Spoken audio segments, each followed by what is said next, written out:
Hola, en el video anterior habíamos visto la descripción de este circuito.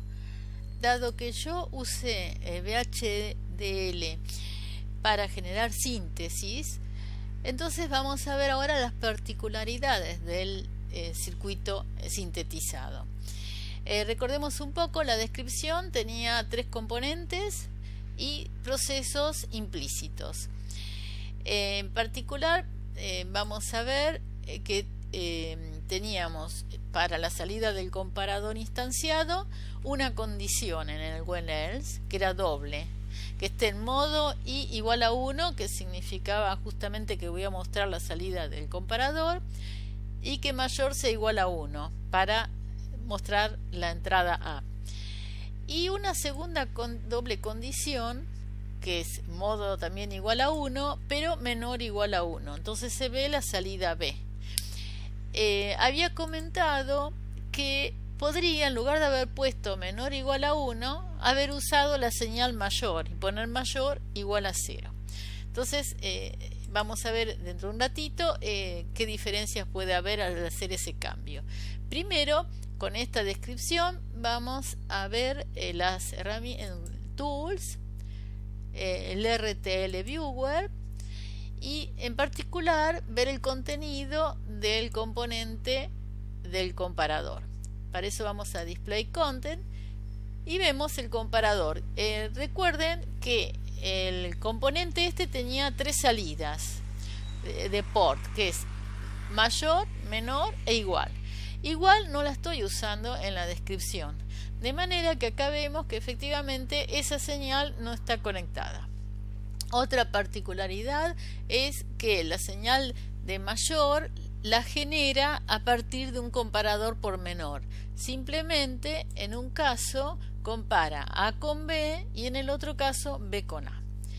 Ahora vamos a ver el Technology Map, en este caso, para después hacer la comparación cuando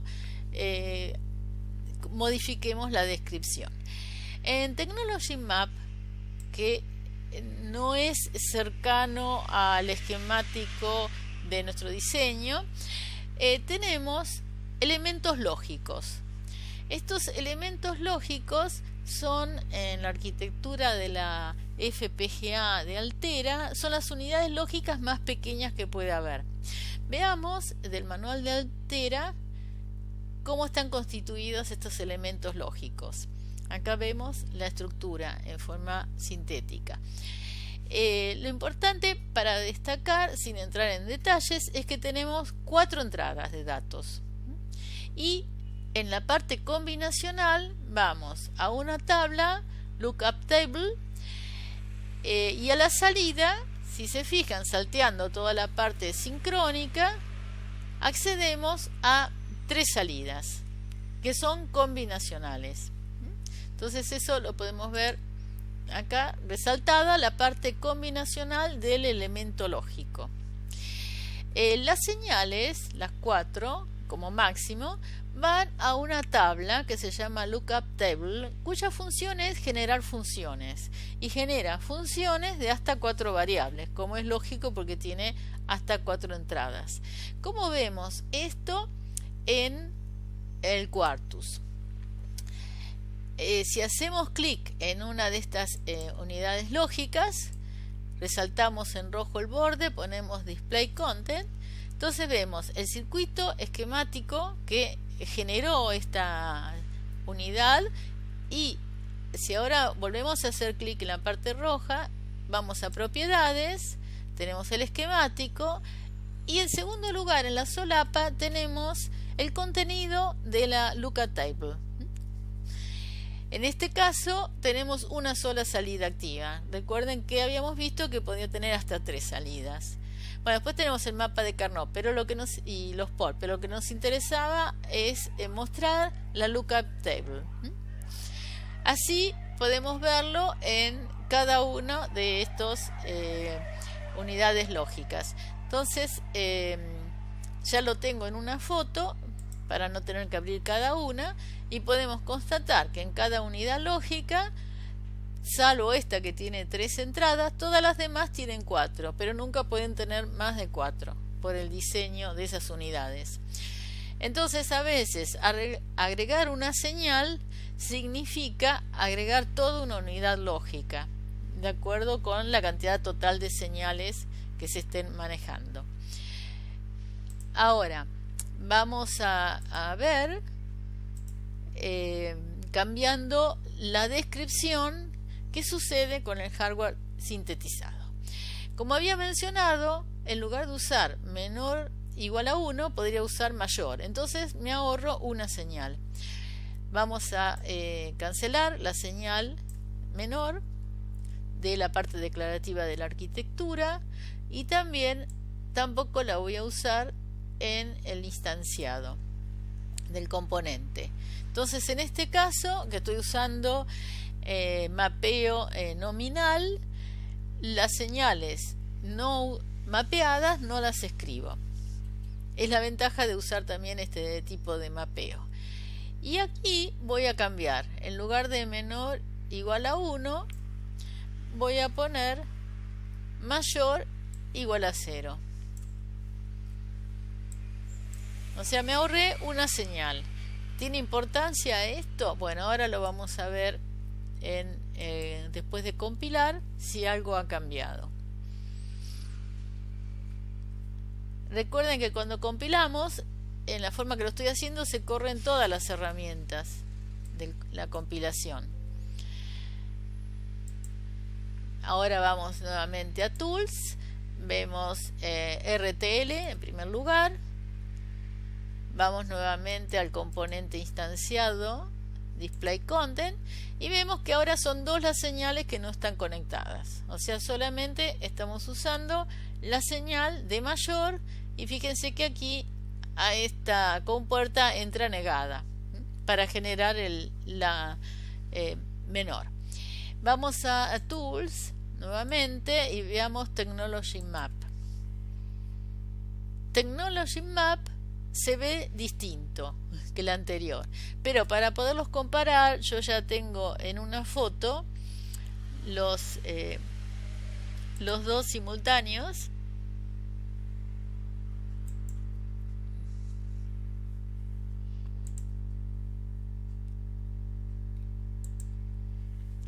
Acá podemos ver que la cantidad de elementos lógicos ha disminuido bastante. El segundo caso es el de abajo. También podemos hacer otro tipo de comparaciones. Entonces vamos a la siguiente foto, siempre con los informes que generó el compilador. Por ejemplo, en este caso nos dice que hay 58 elementos lógicos y en el segundo caso 56. Y podemos ver 4 entradas de funciones, usadas 50, en el otro caso 59, así podríamos ir comparando. También tenemos los tiempos de propagación.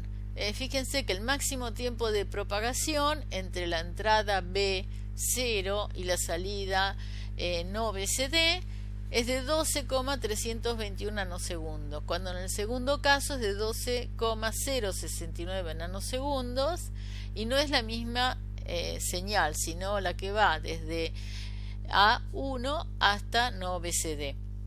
En este diseño, los tiempos de propagación no nos interesan porque vamos a usar nada más que interruptores y LED. Estamos hablando de varios milisegundos, así que una diferencia de menos de un nanosegundo no es relevante.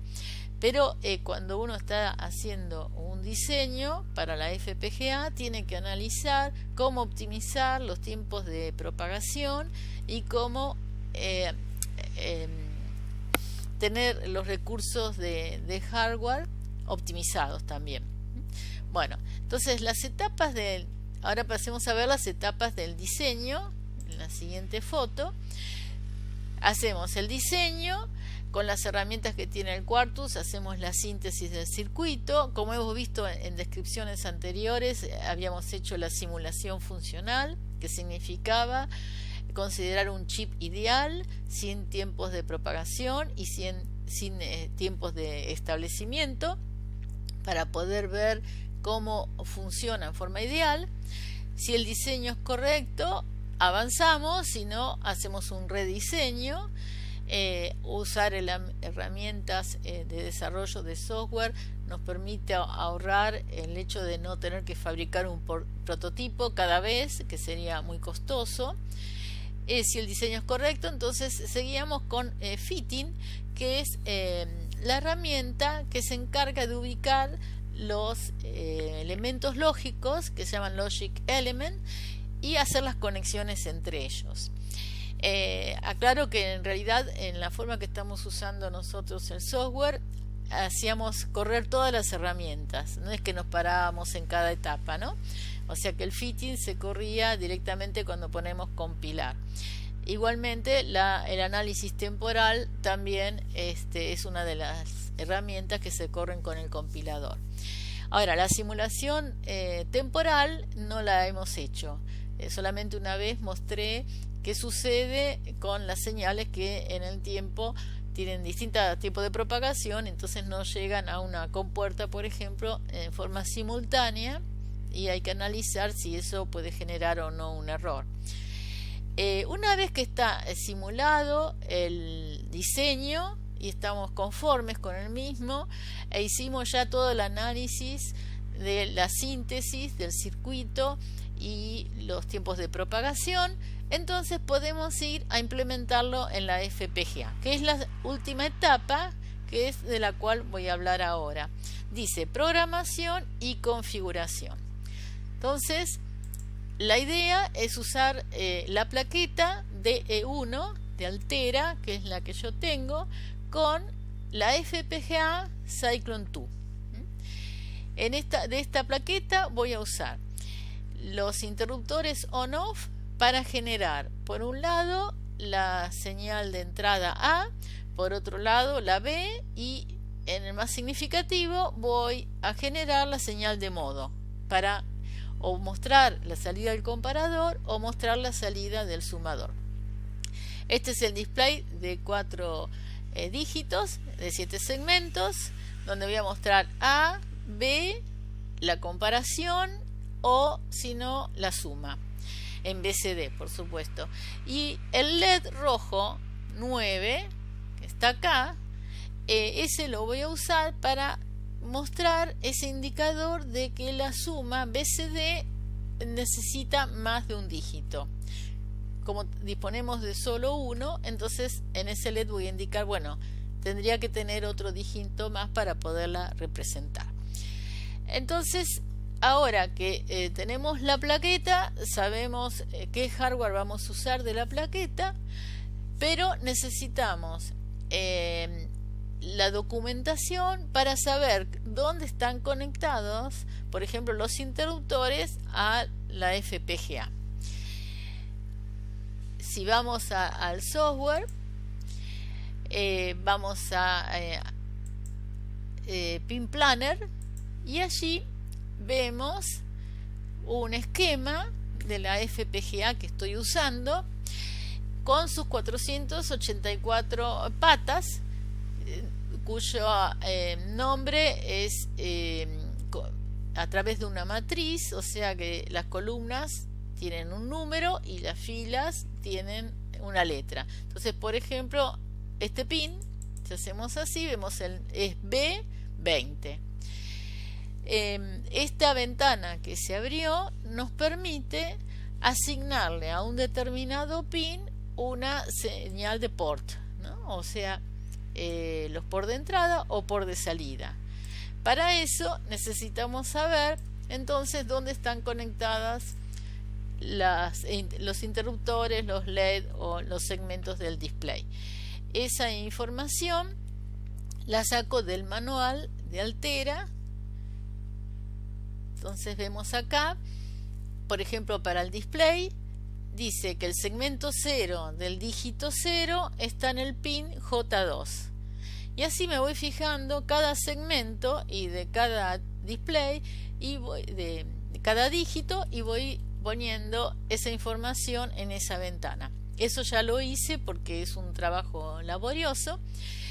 Además me tengo que fijar en el manual cómo están conectados. Esto lo tuve en cuenta cuando hice la descripción del display, que es el componente instanciado, para saber si se encienden con 0 o con 1. En este caso se encienden con 0, tienen el ánodo común. Y acá tengo también indicado cómo numera los segmentos. En general uno los ha visto como A, B hasta G, y en cambio acá es en forma numérica. Lo que está indicado en esta tabla es más fácil para hacer el diseño tenerlo en forma numérica. También en el manual me fijo los interruptores. Los interruptores aparecen en modo 0 y justamente como 0 enciende el display, ese modo hace que el display esté siempre encendido. Los interruptores se llaman SW, son de tipo on-off, y tengo en la tabla entonces los pines a los que está conectado cada uno. Y para el LED, los LED, tenemos LED verdes y LED rojos. Yo por supuesto puse parte de toda la tabla. Voy a usar el último, el LED rojo 9, que está en el pin R17. Vemos que en cambio los LED están conectados de manera que son activos por 1. Esta es la información que yo necesito para hacer mi descripción. Entonces vamos aquí y vemos que como ya hice todas esas asignaciones, tengo acá la tabla con todas las asignaciones. Este archivo que generé es una planilla Excel y es exportable. Se va a File, Export, para poderlo usar en otra descripción. Entonces vamos aquí y vamos a ver cómo se programa la plaqueta. La etapa es programación y configuración. Entonces, para programación significa, vamos a Tools, Programmer. Programación significa elegir el modo en que vamos a programar la plaqueta. Fijémonos que tenemos US Blaster ya instalado. Si no, deberían, cuando instalan el Quartus, instalar el driver que viene con el Quartus.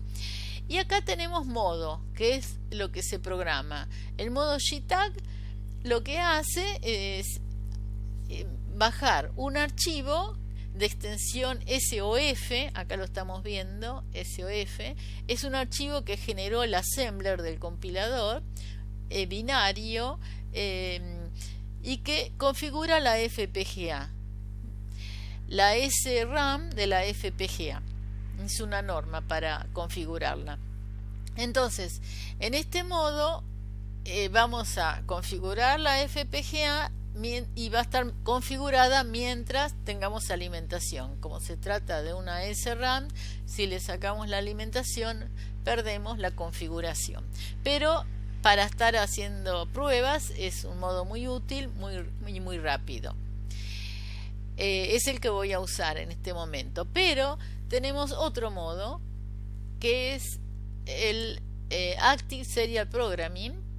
En este modo vamos a usar no una SRAM que está incluida en la FPGA, sino un dispositivo externo que es una E² PROM, de manera que no es una memoria volátil, y si le quitamos alimentación y después se la damos, seguimos teniendo el contenido de la configuración. Bueno, ahora lo único que queda es tener la plaqueta alimentada, conectada al USB de la computadora, y hacemos Start, y con eso se va a programar y a configurar la FPGA. Recordemos que no es un programa lo que estamos bajando, sino una configuración. Por eso hay que decir configurar la FPGA. Programar es programar el modo, o sea, JTAG o Active Serial Programming. Pero lo que estamos haciendo es configurando la FPGA para que se comporte de acuerdo con el circuito que habíamos sintetizado. En el próximo video les muestro entonces la configuración de la FPGA. Muchas gracias, los espero.